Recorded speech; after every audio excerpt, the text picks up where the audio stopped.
We have all experienced it at one time or another. You're just minding your own business, going about your daily life, when suddenly out of nowhere, clear as day, you hear your name being called. And because you're such a normal person, you just shake it off and think to yourself, did I just imagine that?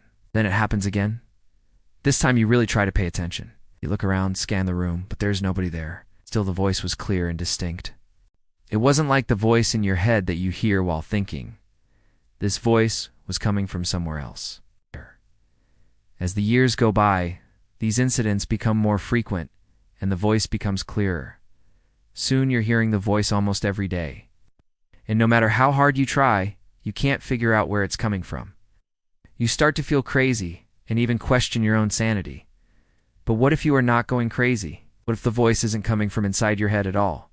When most people experience this for the first time, they assume that it's some kind of mental phenomenon, something that's happening inside their own minds. They might try talking to a therapist about it, but the therapist can't help them because he or she can't hear the voice themselves. All they have to go on is the patient's word. So most likely the therapist will chalk it up to some sort of mental illness and prescribe medication that will only make things worse. But here's the truth. There's absolutely nothing wrong with you. The voice is real, but it's not coming from inside your head. Instead, it's coming from the television. And no, you're not hearing the voices of spirits or ghosts, but the voices of the creators of the universe itself. It's the voices of those who brought the cosmos into existence and now reside in the quantum foam. These beings are so powerful that they can affect reality directly, simply by speaking. The reason why you hear them is because you have what is known as an open telepathic link, meaning you have the ability to perceive the thoughts of others. Most people have this ability, but it's usually dormant. Think about it. Why would you need telepathy when you have language? Because we use language, we have built walls around ourselves and closed off our natural telepathic abilities. We forget that we have this ability to communicate without words, and then we lose it. For the most part, it's no big deal because we get by perfectly fine using language. But sometimes it can be quite useful to be able to read the minds of others. One of the reasons why scientists haven't been able to detect other intelligent life yet is because we've blocked ourselves from perceiving their communications. If you were trying to contact the creators of the universe, you wouldn't want to do it through radio waves either, because that would require them to develop technology capable of detecting radio waves and interpreting their meaning. Instead, you would do it through telepathy. And the chances are they would pick up on your thoughts before you even had a chance to think of them. What you're probably experiencing is not a coincidence. Your open telepathic link is allowing you to hear the voices of the creators of the universe when they discuss the future of our world. But why are they reaching out to us at this time? The answer is entropy. Our universe began in an extremely ordered state and is now becoming more and more disordered.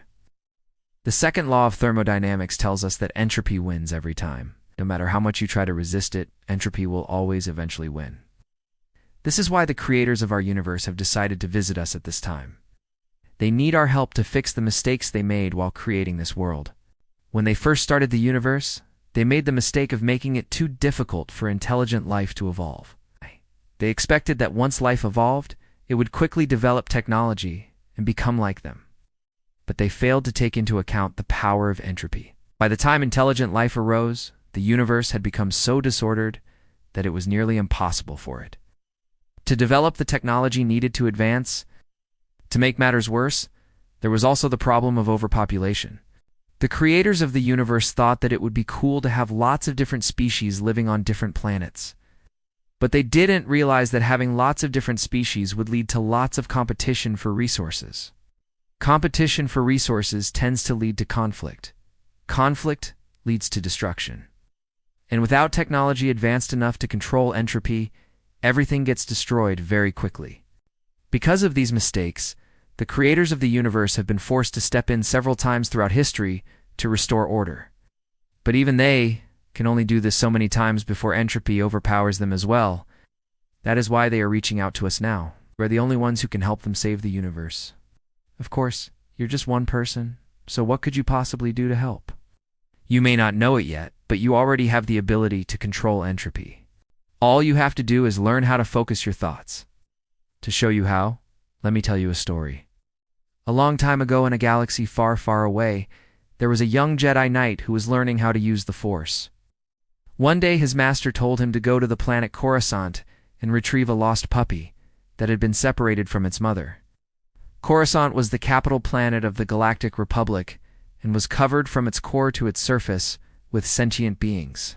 With so much life on the planet, it was incredibly easy to lose something in the crowd. When the Jedi Knight arrived on Coruscant, he immediately set to work searching for the lost puppy. He looked everywhere, but the puppy was nowhere to be found. Frustrated, he sat down on a nearby building ledge to calm himself. As he sat there, he closed his eyes and reached out with the Force to see if he could sense anything. Suddenly, he felt a disturbance in the Force. He opened his eyes and focused in on the disturbance. Then slowly, surely, he began to move towards it. He walked down busy streets, across crowded plazas and past bustling marketplaces.